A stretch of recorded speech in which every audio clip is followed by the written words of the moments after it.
Ladies and gentlemen, we are ready for this Legends doubles encounter. Please welcome from Croatia, Ivanisevic, and from South Africa, Ferreira.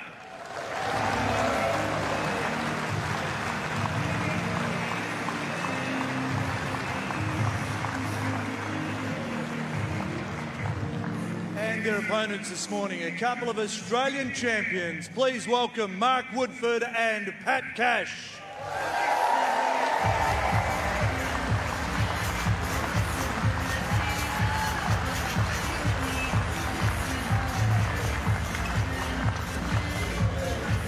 Day 7 at Australian Open 2019, Margaret Court Arena. We've got Legends doubles to get us underway on what is a big day. I don't know if Pat Cash will be able to actually play now, considering he's just had those high fives with the hot shotters. Having a bit of fun out there with Mark Woodforde, taking on Ferreira, our commentary colleague, and Ivanisevic. We're going to have some fun today. We have some fun in the commentary box too. Peter Ricardo alongside Louise Fleming for this one. Whoa, Pete, what a great one. What a great day it is too in Melbourne. Spectacular yesterday weather-wise. It's going to be the same today. 20 Celsius, becoming sunny, and a light breeze. Just if we weren't sitting here doing this match, we'd be out there on the court practicing and playing, wouldn't we? We would. It's just perfect conditions. We'd also be just hanging out for what will be some great things out in Garden Square, but also the music pumps up today, Pete. There's so much having so many things you can do here. Yesterday, 68,000 people. It's a record. In the day, we had over 90,000. That's a record for any tennis event around the world. Unbelievable. Having fun today? Can you toss a coin? You any good? Oh, yeah? That's pretty tricky. Hey, Mark. This is Rose. Hi, guys. Rose, how are you? Nice to see you. Before we start, can Rose have a photo with everyone? Could we face this way for the camera? Rose's mom is just up there. Oh, that's nice. So good. Don't worry about the professional. Mum's photo is the most important here. That's perfect. Thanks, guys. So we're going to play the fast four. So at deuce, the signing point, receiver's choice. No lets.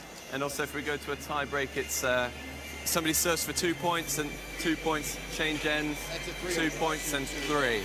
Finish with a 3, the signing point, receiver choice. Yeah, 3 all. We're going to play best of 2 out of 3 sets. We can handle that. Perfect.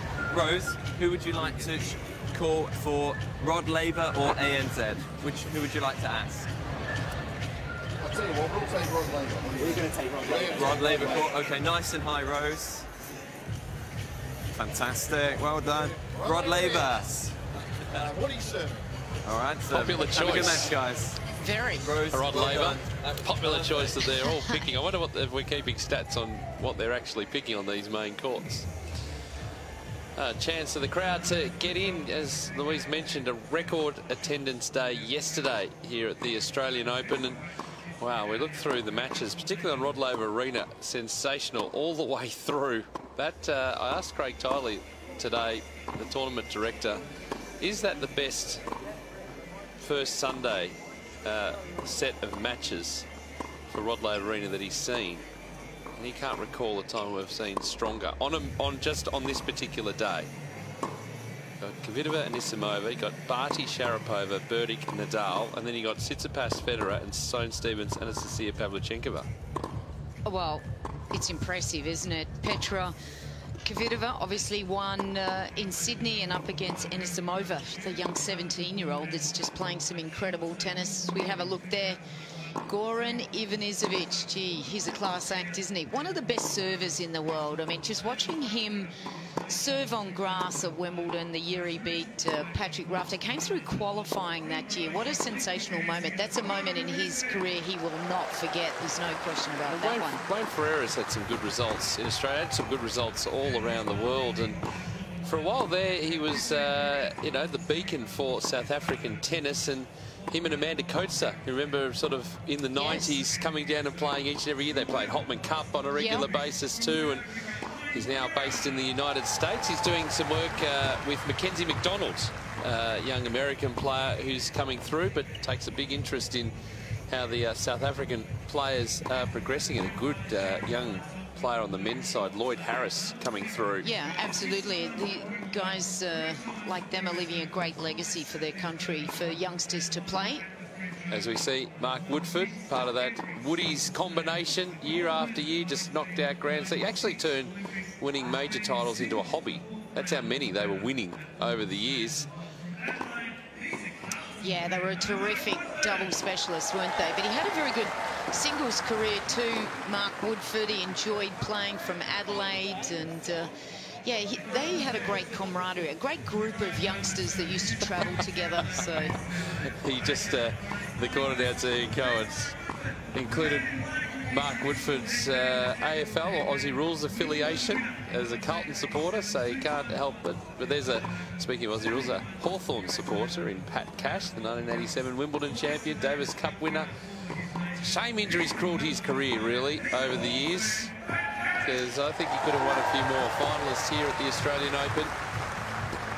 Was that the year against Mats Wilander? Yeah, Yep. That was great. I remember sitting up night after night watching Pat Cash. Here's Josh Brace from Great Britain to just oversee whatever's going to happen here. It's great, isn't it, when you look at all the legends and these players, what they've left behind, what they're doing currently for the sport as well. And it's so nice that they're influencing the sport and helping the sport to grow. I know Wayne lives in Hilton Head, and he's involved in some of the academies over there, and his son plays, and it's just so nice to hear everybody's stories. And everyone has had a different background. They've come from countries where tennis really wasn't at the forefront.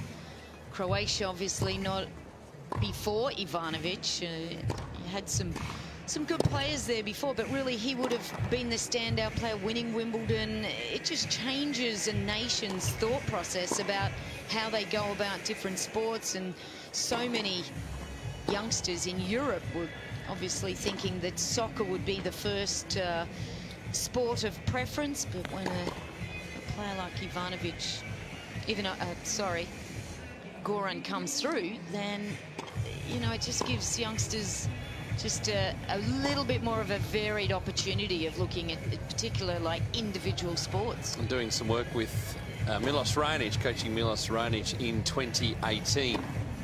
Well, this is going to be a fast four setup. If you're new to fast four, we play first to four. We have a tie-break at 3 games all, and that'll be a tie-break that's first to 5 points, which goes 2 points, 2 points, 2 points, 3 points. So this is a format that they used at Hopman Cup for the mixed doubles. It was slightly different because we've got no ad scoring, and I'm not sure actually whether the lets are going to be played here or not. But in fast four, you do not play the lets. Right. We were playing lets over in Perth. This match will be played the best of 3 fast 4 sets. Yeah, you looked at the rest of that day one here on Rod Laver Arena. Ashley Barty, the young Australian, just really rocketing up on the tour. But she's up against Sharapova. She played a terrific match against Wozniacki the other night. That was really a 50-50 going in there. Sharapova, wow.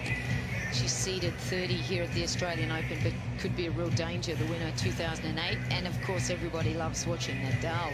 He's back again and looking pretty good. Beat Alex de Minaur the other night. That was a great match.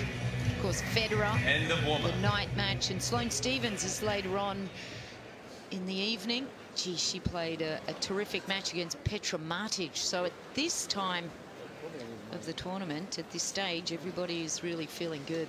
Well, this stage next week, we'll know who our women's champion is for 2019. We will be playing let, so it is the proper fast four format for the legends.